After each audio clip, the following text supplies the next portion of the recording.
The presidential race kicking into high gear today with less than 3 months to go until Election Day.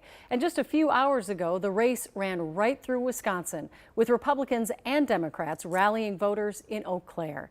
Good evening, I'm Julie Nelson. And I'm Rena Sargentopoulos. Wisconsin is a key battleground state in the election, with Biden winning by less than 1% in 2020. We do have some team coverage tonight from the Harris-Walz rally and J.D. Vance's event. We begin tonight with Danny Spiewak. Danny?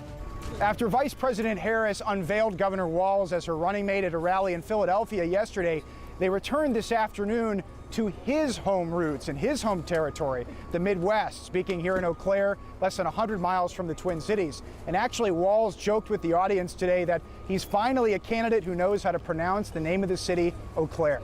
Jokes aside, it's a clear strategy from the Walz-Harris campaign to connect to voters in Wisconsin, a key battleground state that has helped decide the last two elections. Walz continued to talk about his teaching, coaching, and military background, posturing himself as a relatable figure to people in western Wisconsin. Walz also went into attack mode as a campaigner, going after former President Trump and his running mate J.D. Vance. He painted Vance as an elitist. Just like all of us in regular America, we go to Yale, and then we have our careers funded by Silicon Valley billionaires, and then you write a book about the place you grew up and you trash that place. Come on, that's not who Wisconsin is. That's not who Minnesota is.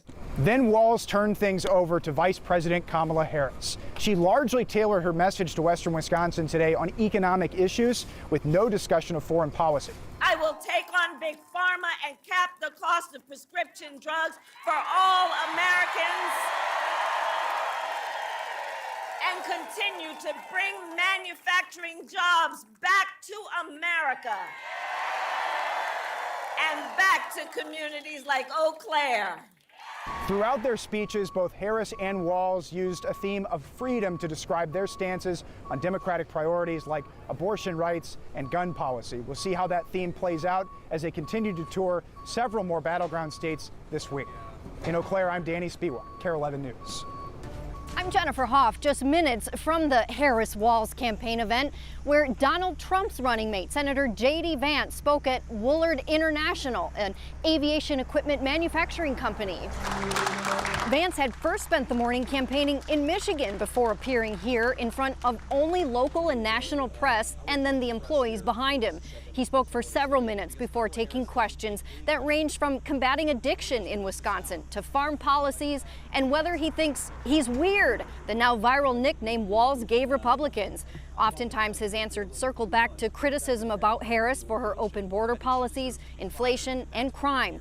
But he did say this when I asked him, grievances aside, what is his campaign's winning message? I think it's a basic and very simple vision of the American dream, that you work hard and you play by the rules, you get a good home, you get a nice house, you get a secure family, and you get a good job, and that's all we really want.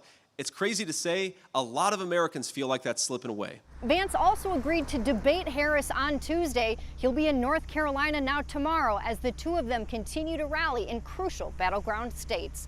In Eau Claire, Jennifer Hoff, KARE 11 News.